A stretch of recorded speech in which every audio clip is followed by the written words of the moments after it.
Bom, por que que eu trouxe a Mônica hoje? Por que que a gente vai ter uma conversa com ela? E o que que eu acho que é a lição mais importante do dia? Acho que a gente está discutindo muito pouco por quanto tempo a Covid deve se prorrogar por aqui e o que que a gente deve ver daqui para frente com ela. O que que eu quero dizer com isso? Eu falei muito por aqui, a gente está o tempo todo falando sobre a ideia de achatar a curva e diminuir o número de casos para ver um grupo menor de pessoas dando entrada em um hospital para todo mundo poder ser atendido e receber um bom cuidado, né, no atendimento de saúde. Só que achatar a curva, de certa forma, também é adiar o problema. Porque enquanto as pessoas não estiverem imunes, enquanto a gente não tiver vacina contra a Covid, que produz o melhor tipo de proteção que a gente conhece, que é a imunidade, todo mundo ainda pode pegar a Covid. Então a gente achata a curva agora, diminui o número de casos, diminui o número de pessoas que precisam de atendimento médico, mas todo mundo ainda continua vulnerável. Eu estou em casa, estou fazendo o possível para não ter contato com nada, com ninguém, para não pegar Covid, mas se eu sair na rua, eu ainda corro o risco de pegar Covid, sim. Então o que isso gera pra gente? Isso gera um problema, imagina como se fosse um incêndio. A gente tem um galpão cheio de algodão, que é uma coisa que pega fogo muito fácil, e a Covid é esse fogo pegando aqui dentro. A gente pode tentar abafar o fogo, a gente pode jogar água, a gente pode afastar o algodão para a chama não pular de um para o outro, esse é o distanciamento social. A gente pode fechar as janelas para não caírem chamas de fora aqui dentro, isso é o que acontece quando a gente fecha as fronteiras. Podemos tomar todas as medidas possíveis, colocar máscara, lavar as mãos, se higienizar para diminuir a chance de contato, isso seria abafar esse fogo para não deixar ele pegar, mas esse fogo é, a essa altura, praticamente impossível de apagar de uma vez. Wuhan, que estava embaixo do governo chinês, que é um governo muito mais autoritário do que a grande maioria dos outros governos, que é um governo que tem condições de tomar medidas muito mais rápidas, muito mais bruscas, muito mais sérias do que outros governos tomaram sem que as pessoas questionem. Então eles puderam literalmente fazer um lockdown em Wuhan, trancar todo mundo em casa e deixar as pessoas presas dentro de casa por meses, e elas não reclamaram como tá todo mundo reclamando no resto do mundo de ter que ficar em casa, ou se reclamaram, não foram ouvidas. Mesmo nessas condições, eles não conseguiram apagar esse fogo. Eles ainda têm alguns casos aparecendo de pessoas com Covid, porque demoraram para manifestar os sintomas, e ainda estão recebendo, mesmo que sejam chineses do resto do mundo, voltando para a China com Covid. Então esse fogo não vai embora. Esse seria um cenário em que a humanidade sairia dessa daqui numa boa. Seria o cenário em que a gente apaga o fogo, não tem mais risco nenhum, pode abrir as janelas, pode abrir tudo, e a vida volta ao normal. Aparentemente, esse cenário, esse caminho, é quase impossível. O Wuhan não conseguiu fazer. Talvez ele seja possível em lugares muito isolados, como por exemplo a Groenlândia, que se fechou as fronteiras, não recebe mais estrangeiros nenhum, não recebe mais estrangeiro nenhum, e teve 11 casos de pessoas com Covid recuperados agora, e oficialmente não tem mais nenhuma pessoa infectada por coronavírus por lá. A Groenlândia tem condições de fazer isso. A Nova Zelândia, que é uma outra ilha que fica no meio do maior oceano, fechou as fronteiras, as pessoas voluntariamente aceitaram se trancar em casa por um mês. Eles fizeram isso por 15 dias, agora estão estendendo isso para um mês, para fazer um lockdown sério. E dentro dessas condições, eles talvez acabem com a Covid lá. E depois só vão receber estrangeiros que passarem um tempo de quarentena antes de entrar no país. Então, tirando essas condições, Groenlândia e Nova Zelândia, que tem como parar completamente e não vão receber pessoas depois com coronavírus, o resto do mundo tem que conviver com a chance desse fogo voltar a pegar, desse incêndio voltar a acontecer, se se abrirem completamente. Hong Kong e Singapura, por exemplo, passaram por isso. Eles se fecharam muito cedo, entraram em quarentena, reduziram muito o número de casos, que já caiu, já está chegando lá embaixo, estão reabrindo, mas já estão vendo, logo depois de reabrirem, que o número de casos volta a aumentar e as pessoas são infectadas. Porque não tem jeito. Enquanto 200 milhões de brasileiros puderem pegar coronavírus, toda vez que a gente abrir, esses 200 milhões de pessoas voltam a ficar em risco. E a gente volta a contemplar o cenário, que a gente já falou várias vezes por aqui no canal, de ter uma situação séria. Então, o mais provável pelo menos no futuro próximo, é que a gente tenha que alternar entre esses ciclos de abertura e fechamento até termos condições de proteger todas as pessoas. Porque esse pacote, esse combustível todo que tem para queimar, esses milhões de pessoas que precisam de atendimento hospitalar, porque a Covid interna uma grande quantidade de pessoas, ainda precisa ser atendido. E a gente tem que escolher como que vai parcelar isso para passar dentro de um sistema de saúde como o nosso, que tem 30, 35 mil leitos disponíveis para tratar pessoas com coronavírus. Tem como a gente acelerar um pouco esse processo, por exemplo, construir leitos, é uma coisa que facilita muito para que a gente possa absorver mais pessoas doentes. O Brasil todo teve hospitais de campanha construídos, Manaus chegou perto do colapso do sistema de saúde e voltou até agora hospitais, leitos, porque está construindo hospital de campanha e porque admitiu o sistema particular junto. Mas mesmo esses leitos dependem de profissionais trabalhando e atendendo as pessoas lá. Então também não adianta a gente sair construindo hotéis e hotéis e hotéis de leitos para tentar trabalhar e tratar 1 milhão de pessoas de uma vez, porque não existem profissionais de saúde suficientes, nem equipamento, nem condições, nem remédio, nem nada, para tratar as pessoas todas dessa forma. Outras coisas que podem ajudar bastante é tratamento e vacinas. Eu fiz um levantamento hoje, dia 2 de abril, que saiu o último grande estudo que eu vi comparando as possibilidades. Eles conseguiram levantar pelo menos 188 testes para novos tratamentos contra a Covid, a maioria com drogas que já são usadas para outras coisas, e isso em andamento, e 146 testes recrutando novos pacientes. Então, ainda estudos para começar, o que dá mais de 330 estudos em andamento para testar novos medicamentos contra o coronavírus. Espero muito que eles deem certo, que vários deles deem certo para a gente ter várias alternativas, mas esses tratamentos são tratamentos que estão pensando em ajudar as pessoas a saírem mais cedo do hospital e não evitar que as pessoas peguem, porque a gente não tem como fazer 7 bilhões de doses de alguma coisa ou 30 bilhões de doses de alguma coisa para distribuir para todo mundo hoje para garantir que a gente não vai pegar Covid. De qualquer jeito, isso acelera o processo em que a gente pode cuidar das pessoas. Outra coisa que seria o ideal, esse sim acaba com o combustível que tem para pegar fogo, porque tira as pessoas da vulnerabilidade, são as vacinas. Vacinar as pessoas como a gente faz. Isso é o vento pegando no meu microfone, gente. E não vai ter jeito. Perdão pelo vento, eu moro num lugar que venta demais. As vacinas são uma outra forma de poder tirar as pessoas vulneráveis da Covid. Temos pelo menos 115 vacinas em andamento. Vou deixar os 2 estudos coletando tanto os tratamentos quanto as vacinas no Saiba Mais. São pelo menos 115 estudos de vacinas em andamento, 78 registrados e bem acompanhados, dos quais 5 já estão em testes clínicos, que é a última fase do teste, que é já espetar nas pessoas e ver se elas vão estar bem e vão andar. Já falei disso antes, mas esse estudo também que coletou todo mundo, todas as vacinas estão em desenvolvimento, dá uma estimativa do tempo para essas vacinas irem ao mercado.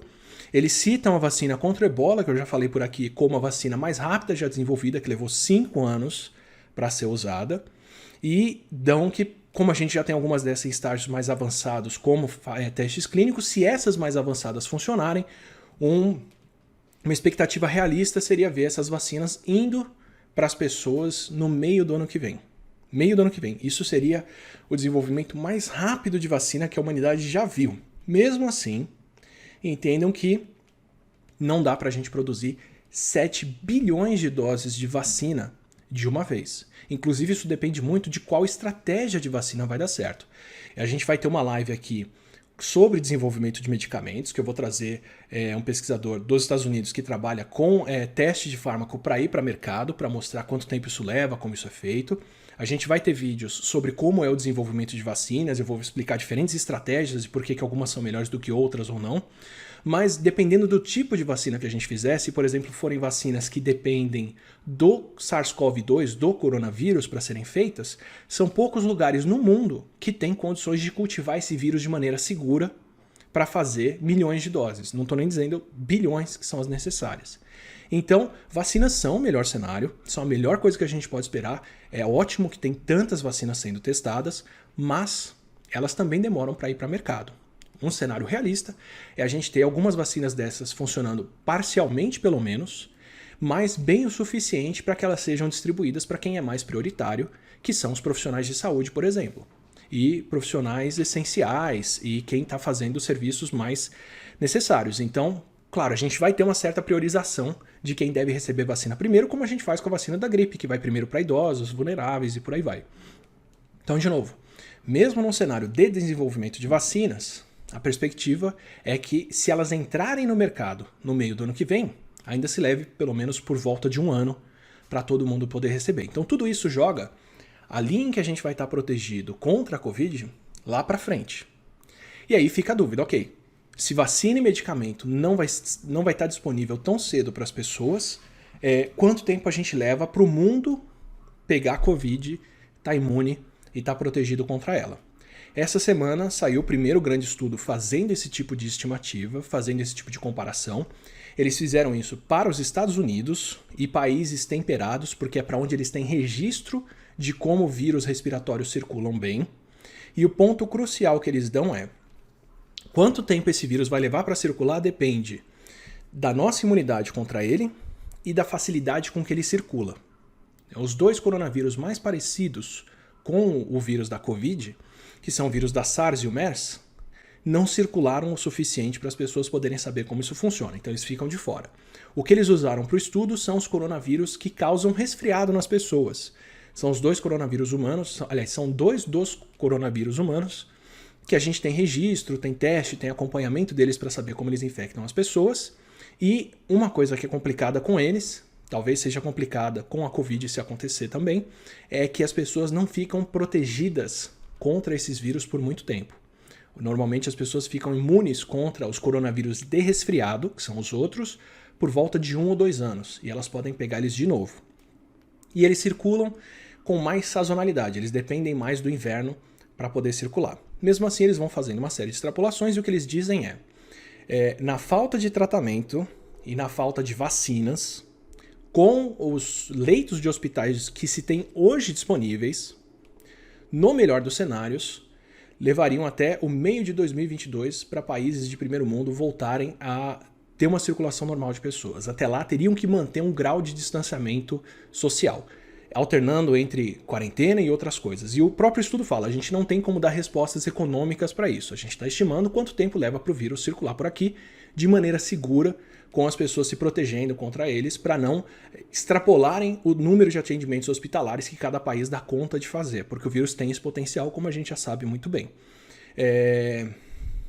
No pior dos cenários, eu nem vou falar do pior dos cenários, esse é o cenário prático deles.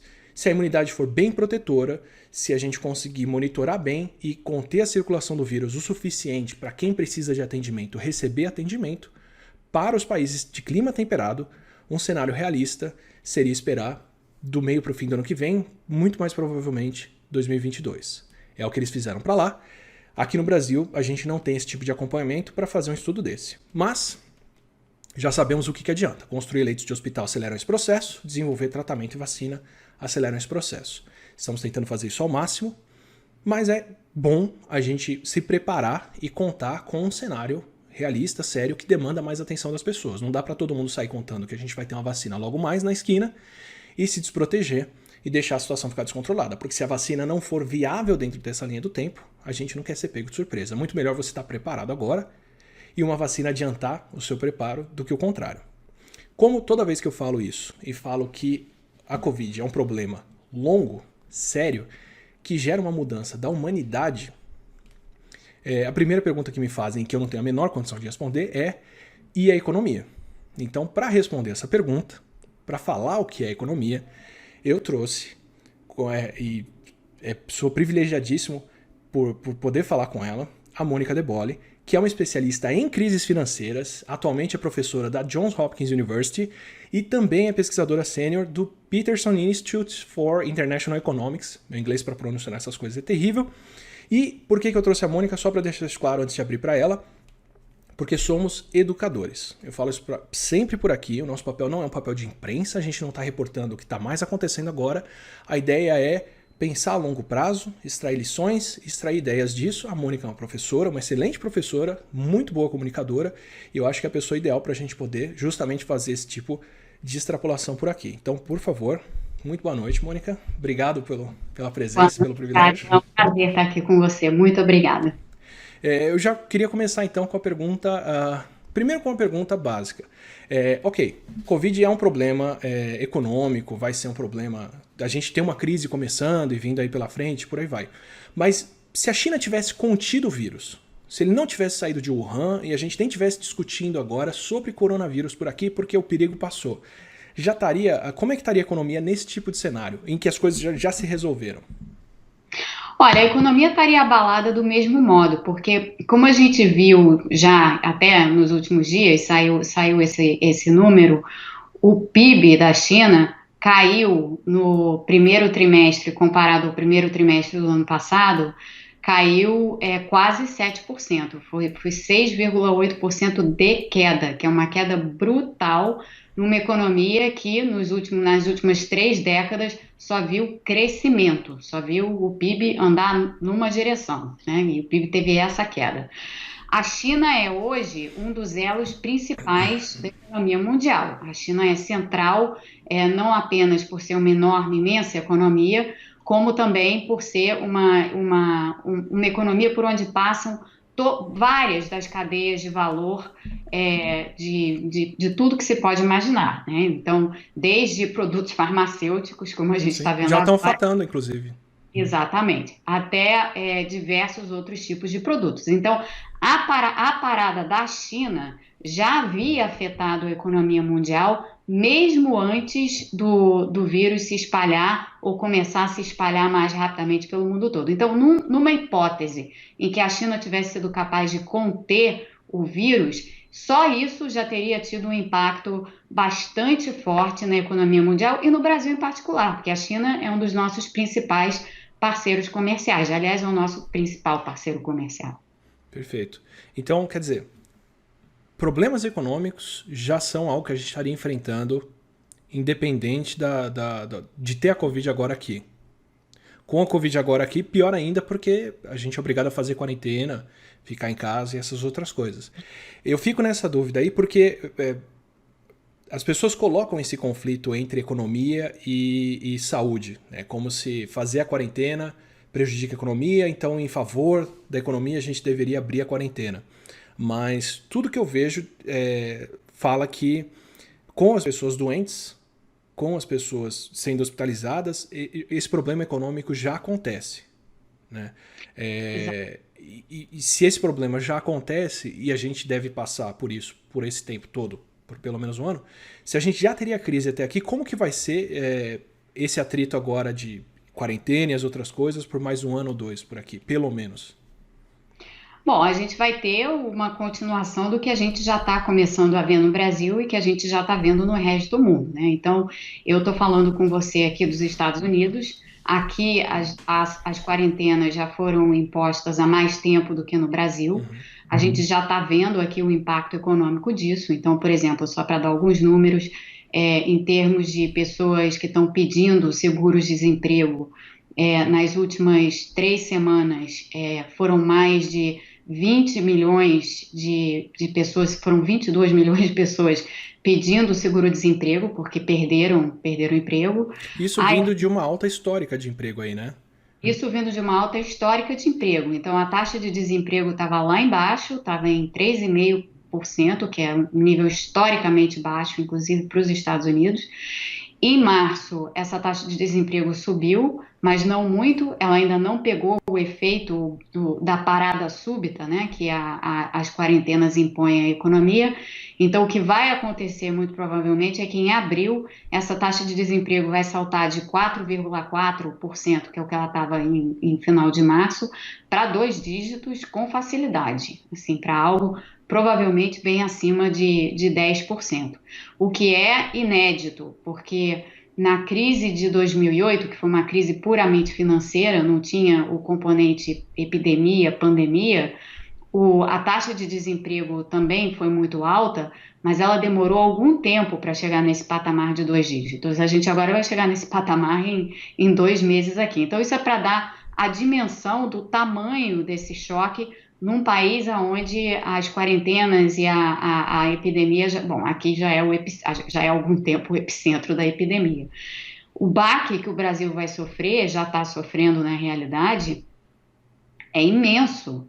E aí tem diversas ramificações que a gente pode conversar aqui depois, porque, evidentemente, a gente também tem uma população muito desguarnecida, muito vulnerável, pessoas que vivem, que precisam sair para a rua para trabalhar, porque é assim que ganham o seu dinheiro de todo dia, e essas pessoas são as que são mais afetadas pela quarentena. Então, o efeito é óbvio. Agora, como você dizia, a economia é feita de pessoas, pessoas em circulação. Essa falsa dicotomia entre saúde e economia, ela é falsa exatamente por isso, porque na quarentena você não tem pessoas em circulação porque você tem a quarentena. Mas se você deixar a quarentena para lá, relaxar todas as medidas e deixar as pessoas irem para a rua, elas ficam doentes e elas deixam de circular também. Não de imediato, mas um pouco mais à Só frente. que de Então, maneira mais irreversível, né? de maneira muito mais irreversível, exatamente.